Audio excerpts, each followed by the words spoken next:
राधा नाम के साथ आज षष्ठम दिवस की कथा में प्रवेश करते हैं।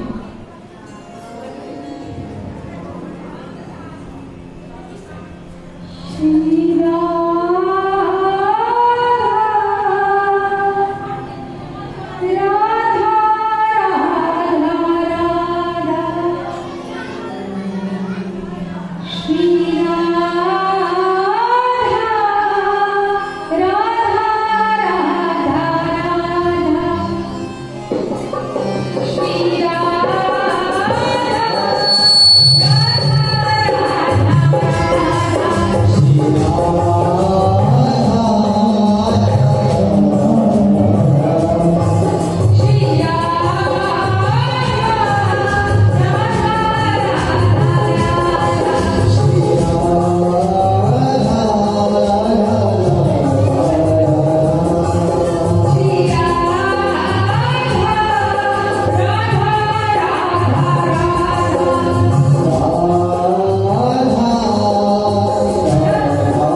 बोलिए श्रीमद् भागवत महापुराण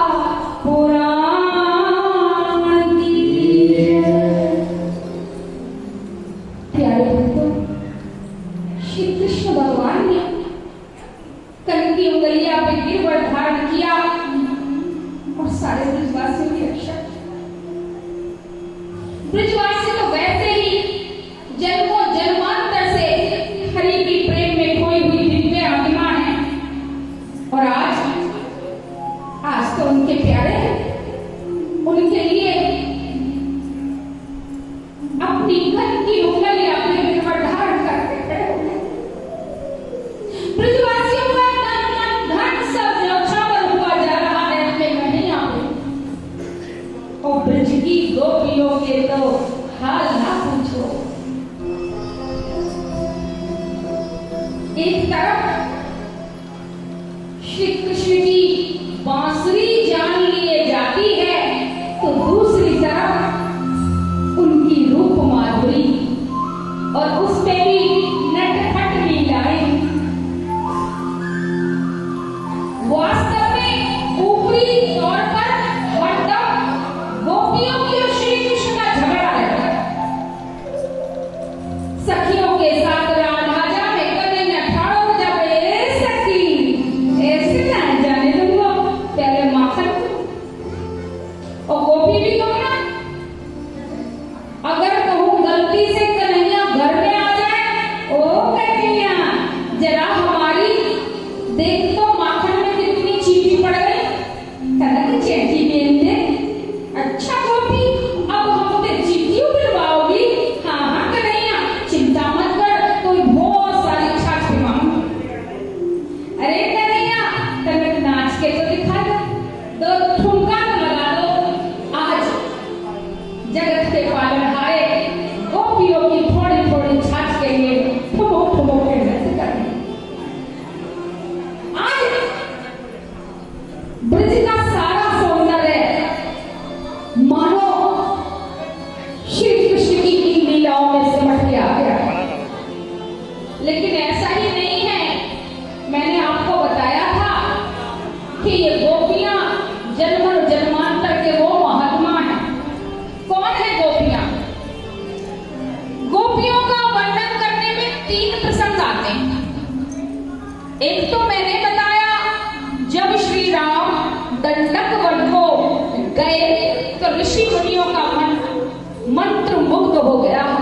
प्रभु अब आप समझ लो, बड़े ध्यान दे के सुनना, आज की कथा पूरी प्रेम में डूबने के साथ साथ समझने वाली है। कि वीतरागी थे। वीतरागी का मतलब क्या है? जिन्होंने संसार के हर राग को छोड़कर अपना मन सिर्फ परमात्मा में ही लगा दिया हो। घर द्वार पहले से कुछ नहीं था, वहां दूर वनों में तपस्या कर रहे थे। कहते हैं ना, प्रभु को ध्यान में पाओ। अब ध्यान में इतना पा गए थे कि साक्षात भी प्रभु उनके सामने आने के लिए मजबूर हो गए और श्री राम भगवान के रूप में दर्श दे दिए। लेकिन ये प्रेम की प्यास नहीं बुझी, क्योंकि बंधुओं, जो प्यास बुझ जाए प्रेम की, वो प्यास नहीं। ये तो प्रतिपल प्रति क्षण वर्धमान, घड़ी घड़ी जितना पियो, जितना कथा सुनो, जितना सत्संग सुनो, जितना संतों के दर्शन करो, जितना तीर्थ करो, उतने ही ये भाव और आते जाते हैं। मन करता है पल पल स्वामी अब तो ग्रस्त के जंजाल से छुड़ा लो, केवल और केवल हमें सदा के लिए अपने चरणों में ही लगा लो। तो ऐसे गीत रागियों का भी मन तृप्त नहीं है। क्यों तृप्त नहीं है? समय अभाव था, सारी कथा कहना संभव नहीं। जब तीसरे दिन की कथा चल रही थी तो ऋषियों ने प्रश्न किया है। किनसे? श्री सूत जी महाराज से, और कहा है, महाराज ये बताओ, संसार में इतने देवी देवता हैं तो हम अपना इष्ट किसे बनाएं? कोई कहता है संसार भगवान शंकर से बना, कोई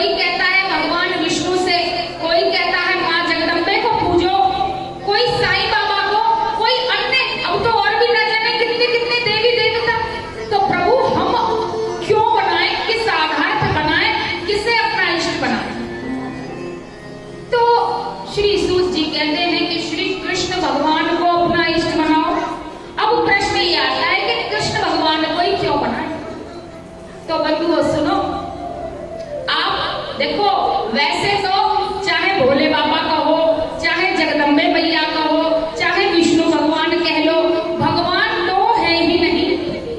और क्षमा करना, कोई रूठ भी जाए तो मैं पहले ही माफी मांग लेती हूँ। अल्लाह का हो, ईश्वर का हो, जीसस का हो, वाहेगुरु का हो, कुछ भी कह लो, परमात्मा दो नहीं है। यदि हमारे शास्त्रों में ये लिखा है कि वही कण में व्याप्त है, तो फिर वही व्याप्त है, मानो इस चीज को। लेकिन हम क्या करते हैं, पूरा भरोसा नहीं करते, अपनी बुद्धि भी लगा लेते हैं। तो बंधुओं कहा कि श्री कृष्ण ही क्यों, तो देखो जिस किसी देवता की कल्पना करके देख लो। वैसे एक बात बताता हूं, मेरी इष्ट तो जगदम्बे मैया है, और याद का नहीं से तो प्रेम हो गया है। इसकी ये कोई इष्ट थोड़ी है हमारा, ये तो अपना यार है, ये तो अपना प्रीतम है, ये तो अपना प्यारा है।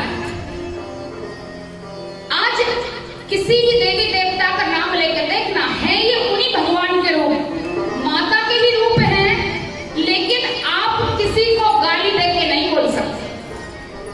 सोच के देखो, कल्पना करके देखो, भोले बाबा की, विष्णु भगवान की, माता रानी की, सारे देवताओं की, सूर्य नारायण देवताओं की, और भी न जाने कितने भगवान, गणेश जी की। लेकिन किसी को तुम कह सको चौरेदारी के तेने आने में बड़ी देर लगा दी, पर ब्रजवासी उसको अपना भगवान नहीं मानते और प्रभु प्रेम निभाते हैं। आज आपने कहानी सुनी होगी, भगत के वश में है भगवान।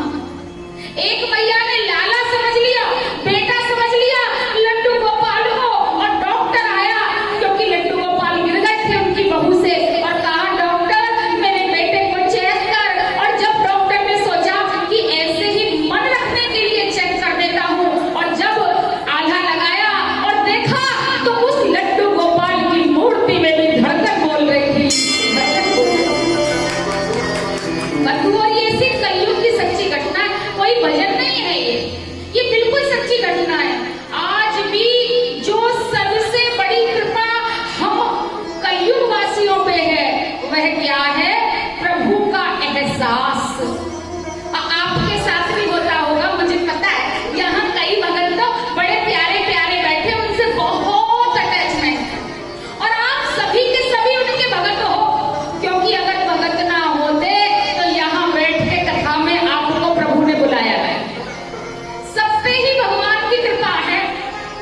तो बंधुओं कहा कि गोपाल जी प्रेम के देवता हैं, ज्ञान की चरम सीमा है, वे योगियों में योगी हैं, आप उनको ही अपना इष्ट बनाएं।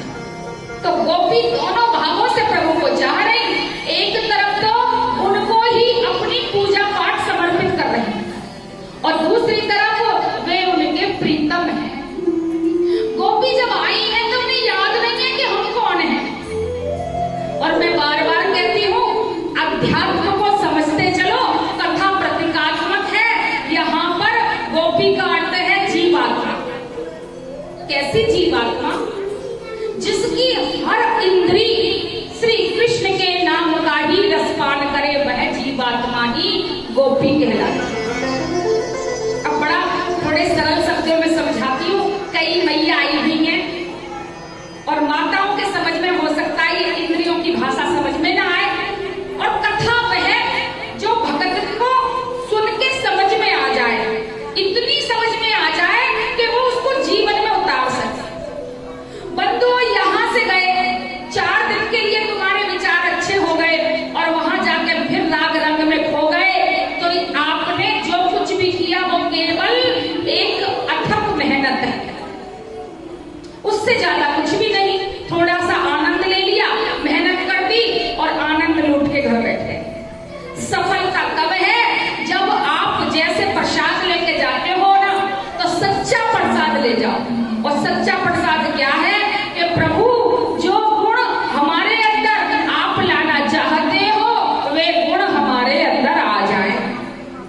तो आज गोपी सुबह 3 बजे उठकर के हे मनते प्रथम माँ से नंद ब्रज कुमारिका,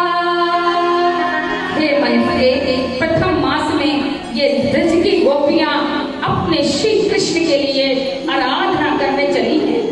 कल्पना करके देखो ये कौन सा महीना है भैया? कार्तिक का। और कार्तिक के महीने में जो गोपी पूजा होती है यहाँ भी होती होगी, क्योंकि समस्त भारत में होती है ये पूजा। भले ही उसका नाम दूसरा हो, आप लोग कार्तिक नहाना बोल देते हो, पर हकीकत में ये कार्तिक का नहाना जो है ये गोपी पूजा है। और उस ठंड के आज तो उतनी सर्दी बची भी नहीं है, और जंगल में 3 बजे जमुना जी के ठंडे जल में नहाना, उठ के आना, वो भी कब? जब कंस का चारों तरफ आतंक छाया। उस वक्त ये घर से छुप छुपा के अपने प्यारे के लिए स्नान करती है। क्यों? क्योंकि कात्यायनी मैया कुल देवी हैं। ये नहा धो के माता कात्यायनी के पास जाती हैं और प्रार्थना करती हैं कि हे जगदम्बे, आपके चरणों में हमारा प्रणाम है कि कात्यायनी महामाया महायोगिनी धीश्वरी और नंद गोप सुतम तेरी पढ़ते गुरुदे नमः। हे माँ, माता कात्यायनी, हम ब्रज गोपियां आपको प्रणाम करके ये प्रार्थना करती हैं कि हमारी कुलदेवी माता श्री कृष्ण को हमारा पति बना दो। अब पति का अर्थ समझ लेना यहाँ पे, क्योंकि यहाँ पे कलयुग में जो हम जी रहे हैं, पति का अर्थ क्या है? शादी हुई, विवाह हुआ जीवन साथी, जिसके साथ जिंदगी गुजारनी है, और वह उस पर हमारी प्राइवेट प्रॉपर्टी हो गया, वो ना किसी को देख सकता, और हम उसकी प्राइवेट प्रॉपर्टी हो गए, ना अब हम किसी को देख सकते। ये सीधा सा मतलब है। जिंदगी भर तुम हमारे लिए जो हम चाहें करो, और ना करोगे तो भाई मामला ही गड़बड़ है, और जो तुम चाहो वो हम करें और ना करके तो मामला गड़बड़। ये है कलयुग के पति की परिभाषा। लेकिन गोपियों का अर्थ क्या है? हमारा स्वामी बना दो, हमें उनसे कुछ नहीं चाहिए, लेकिन हमारी हर सोच, हर पूजा, हर भाव, हर कल्पना, हर उम्मीद, हर दुख, हर खुशी, हमारा सब कुछ श्री कृष्ण को ही समर्पित है। गोपी कुछ नहीं चाहती। आप जानती हो कि श्री बरसाने वाली बोलिए राधा रानी की जय। श्री जी की सब सखियां हैं और सब श्री जी के साथ एक साथ व्रत कर रही हैं और प्रभु को पति रूप में मानती हैं। सब प्रेम करती हैं श्री कृष्ण से, लेकिन इनके प्रेम में कहीं भी काम नहीं। काम का अर्थ बंधुओं बड़े ध्यान दे के सुने और समझे, केवल शारीरिक मिलाप नहीं है। काम का अर्थ है कोई भी उम्मीद रखना, कोई भी भावना रखना कि आप हमारी ये कामना पूरी कर दो। कामना रखने का अर्थ भी काम ही है, और गोपी किसी चीज की भी कामना नहीं करती। वह तो समर्पित हो जाना चाहती है, वह तो अपने प्यारे पे लुट जाना चाहती है, और माँ से क्या मांग रही है? माँ, हमें ऐसा बना दो कि हमारे सोते सोते भी, जागते तो छोड़ो, सोते सोते भी हमारे मन का एक एक रोवा, एक एक बोल श्री कृष्ण, जय श्री कृष्ण, जय श्री कृष्ण, जय श्री कृष्ण का जाप करे। क्योंकि बंधुओं, होता है ऐसा, मेरे बच्चे तो क्षमा करें प्रभु, कई बार कहते कहते मम्मा को जाने क्या हो जाता है, तकिया वो पकड़ के कहती है कृष्णा ठीक से सो रहे हो, हाथ तो नहीं मुड़ा। होता है, प्यार में होश नहीं रहता, रात को भी लगता है वो हमारे पास लेटे हुए हैं, कहीं हाथ ना मुड़ जाए, कहीं आराम से तो लेटे, ये भाव में होता है। तो आज गोपी कहती है कि प्यारे, हमारे रोम रोम को आपके चरणों में विलीन कर लो। हे कात्यायनी माँ, आप हमें ऐसा आशीर्वाद। ये गोपियां जब सुबह आज माँ कात्यायनी के पूजन के लिए स्नान को चली, तो श्री कृष्ण के प्रेम में डूबी जमुना जी में नहाती नहाती उनकी ही बातें कर रही थी। एक सखी बोली, हे सखी, श्याम सुंदर कल कितने सुंदर लग रहे थे। हाँ सखी, कल गैया चरा के आए, मैं तो रास्ते में छुप गई।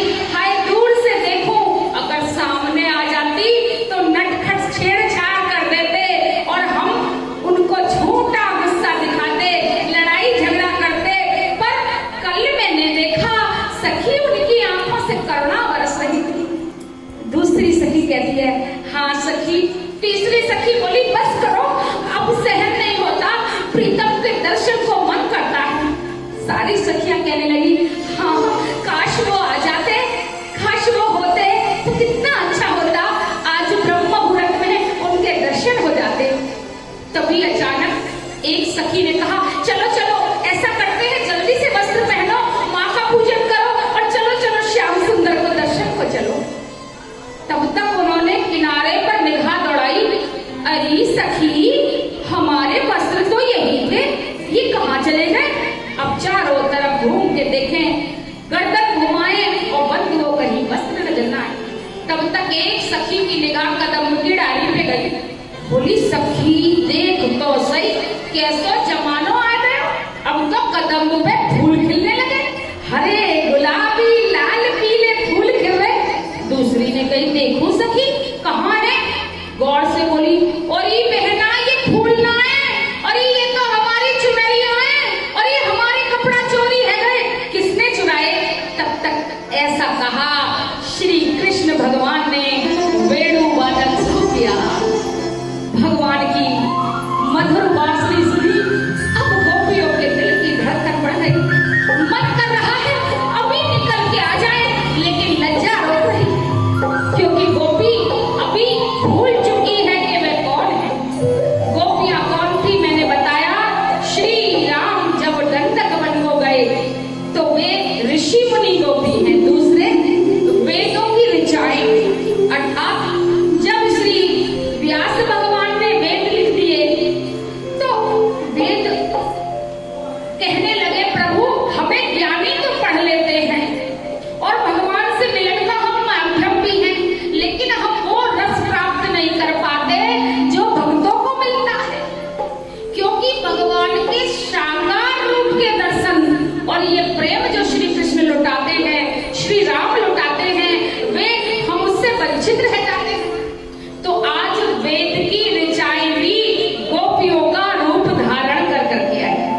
तीसरे, जब श्री वामन भगवान राजा बलि के, मैंने कथा सुनाई थी आपको, राजा बलि के द्वारे पहुंचे थे और दैत्य कन्याओं ने भगवान को देखा तो अपनी सुध बुध भूल गई और कहा, हे परमात्मा, क्या आप हमें अपनी सेवा का मौका नहीं दे सकते, हम आपके चरणों की सेवा चाहती हैं। तो भगवान भक्त वत्सल ने उनको इशारा कर दिया, हे देवियों, जब द्वापर रूप में मैं श्री कृष्ण के रूप में आऊंगा तो मेरा एक ही काम होगा। क्या काम? भक्तों के भावों की पूर्ति।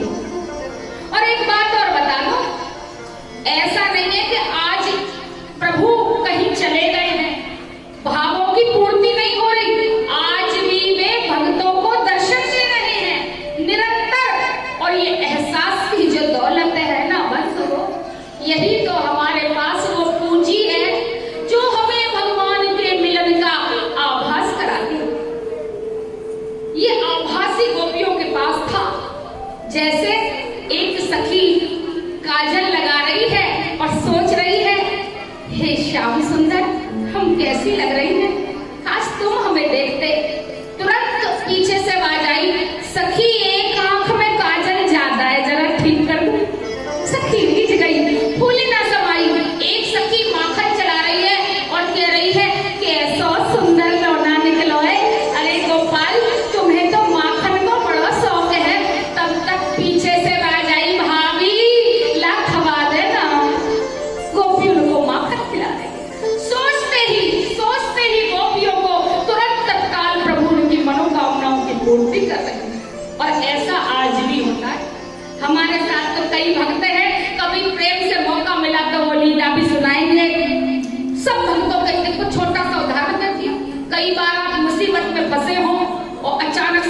मददगार मिल जाए। कहीं अकेले हो, किसी रूप में भी आ सकते हैं भगवान। कोई ऑटो वाला ही मिल गया, आओ आओ बैठो मैं छोड़ दूंगा। कोई संकट में फंसे हो तो वो कोई और नहीं होता प्यारो, वो वही बंसी वाले हैं जो विभिन्न रूप में अपने भक्तों की सहायता करने के लिए सदा तत्पर है। आज गोपियों ने के मन की हालत